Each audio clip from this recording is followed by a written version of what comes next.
Bonjour et bienvenue à cette vidéo de la série sur l'approche CPA. L'approche CPA est une méthode de résolution des problèmes professionnels comportant 5 volets. La présente vidéo porte sur le 4e volet, soit les conclusions et conseils. Le volet conclusions et conseils vise à ajouter de la valeur pour mériter une poignée de main reconnaissante de votre client interne ou externe au terme de votre mission, votre objectif étant de répondre aux besoins du décideur. Rappelez-vous que vous avez déjà procédé à une évaluation de la situation et à une analyse approfondie de toutes les questions importantes. Vous avez une image claire et précise de la situation et vous êtes maintenant prêt à dégager des conclusions et à donner des conseils. La marche à suivre pour dégager des conclusions et donner des conseils comporte 3 étapes. Interpréter chacun des résultats quantitatifs et qualitatifs. Établir et utiliser des critères de décision pour dégager des conclusions générales. Et donner des conseils supplémentaires pour la mise en œuvre. Examinons chacune de ces étapes plus en détail. La première étape consiste à examiner les résultats de chaque analyse quantitative et ou qualitative. Commencez par passer en revue les résultats de votre analyse détaillée. Vous pourriez par exemple avoir réalisé une analyse de la valeur actualisée nette pour aider les décideurs à déterminer s'ils doivent investir dans un projet. Choisissez ensuite une ligne directrice générale appropriée et appliquez-la correctement aux résultats de votre analyse.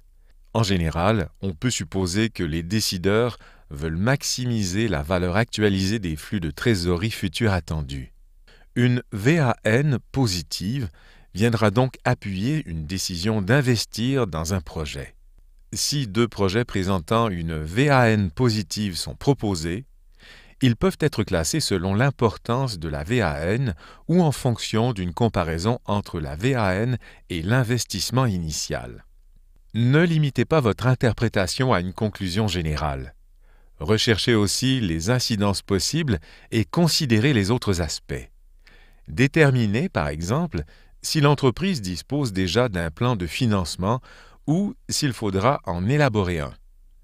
En mettant en lumière ces différents types d'incidences, vous pouvez rehausser la qualité et le niveau de professionnalisme de vos conseils. L'interprétation des résultats d'une analyse quantitative ou qualitative donnée vous orientera vers une voie possible pour dégager une conclusion. L'utilisation de plusieurs techniques d'analyse peut toutefois mener à diverses voies et donc à des conclusions différentes. Par exemple, l'analyse de la VAN peut appuyer un certain projet d'investissement, alors qu'une analyse de la comptabilité avec la stratégie de l'entreprise en favorisera un autre. Une fois que vous avez interprété les résultats et cerné les incidences pour chaque méthode ou outil d'analyse, vous êtes prêt à combiner tous les résultats pour dégager des conclusions générales. Si vous avez réalisé une analyse suffisamment exhaustive, vous pouvez déjà dresser la liste des principaux arguments pour et contre chacune des solutions viables. Il vous faut maintenant les mettre en balance. Il arrive que tous les principaux arguments pointent vers une même voie. Il n'y a alors qu'une seule conclusion acceptable, ce qui facilite l'établissement d'un plan d'action. Par contre, pour la plupart des problèmes professionnels, il existe des arguments de poids pour et contre l'une ou plusieurs des solutions viables. Les diverses voies possibles peuvent mener à des conclusions différentes. Par exemple, un projet d'investissement pourrait être parfaitement compatible avec la stratégie de l'entreprise, mais présenter une valeur actualisée nette négative. Pour le projet d'investissement proposé, quel est le critère le plus important? La compatibilité avec la stratégie de l'entreprise ou la perspective d'une valeur actualisée nette positive? Pour établir les priorités, reportez-vous au but et aux objectifs du décideur que vous avez définis lors de l'évaluation de la situation. Si la politique de l'entreprise est de rejeter tous les projets présentant une VAN négative, il s'agit probablement du critère le plus important et le projet devrait donc être rejeté. Toutefois, dans certains cas, la compatibilité avec la stratégie de l'entreprise peut parfois être plus importante, en particulier si l'analyse de la VAN ne tient pas compte des synergies positives entre le projet proposé et d'autres projets ayant une VAN positive. Les CPA doivent souvent trouver un équilibre ou faire des compromis entre des critères de décision contradictoires. Quels que soient les buts et les objectifs des décideurs, les CPA doivent tenir compte de leurs propres valeurs avant de faire des recommandations. Par exemple, un CPA a la responsabilité d'agir en conformité avec le code de déontologie et de rehausser la réputation de la profession. Il vous faut donc déterminer si les buts et les objectifs du décideur sont en contradiction avec vos propres valeurs et accorder la priorité à ces dernières. Il ne suffit pas d'énoncer une conclusion. Vous devez faire équipe avec les décideurs pour les aider à gagner le sommet. À l'étape 3, vous poussez votre démarche plus loin en donnant des conseils supplémentaires pour la mise en œuvre.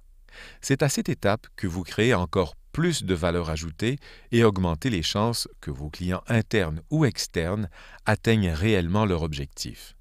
Les décideurs auront probablement besoin de conseils sur divers aspects tels que les limites de vos recommandations, les questions qu'ils doivent examiner plus en détail, la séquence de mise en œuvre optimale, les plans d'action précis et les échéances, l'affectation des équipes et les ressources nécessaires pour la mise en œuvre.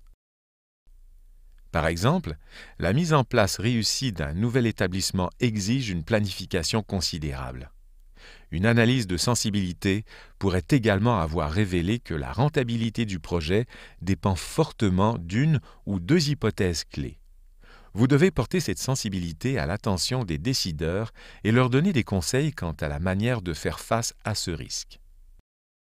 Rappelez-vous qu'adopter la mentalité CPA, c'est endosser votre rôle de professionnel et faire montre des attitudes et des comportements de CPA, particulièrement en matière d'éthique. En quoi la mentalité CPA devrait-elle influer sur votre travail lorsque vous dégagez des conclusions et donnez des conseils? Nous avons déjà mentionné que les valeurs des CPA, comme l'objectivité, l'intégrité et la confidentialité, doivent avoir la priorité sur toute autre valeur lorsque vous dégagez des conclusions. Cela dit, qu'il existe ou non un conflit de valeurs, le CPA doit s'abstenir de formuler des conclusions partiales qui reflètent ses préférences personnelles. Il doit plutôt faire preuve d'objectivité et respecter les priorités des décideurs. Plus l'intégration fera partie de ses habitudes, plus le CPA sera en mesure de faire ressortir les incidences dans les différents domaines techniques. En faisant preuve de diligence et d'esprit critique, le CPA peut repérer les risques et les limites et donner ainsi de meilleurs conseils à ses clients externes ou internes. Merci d'avoir pris le temps de regarder cette vidéo. Des vidéos sur les autres volets de l'approche CPA sont à votre disposition.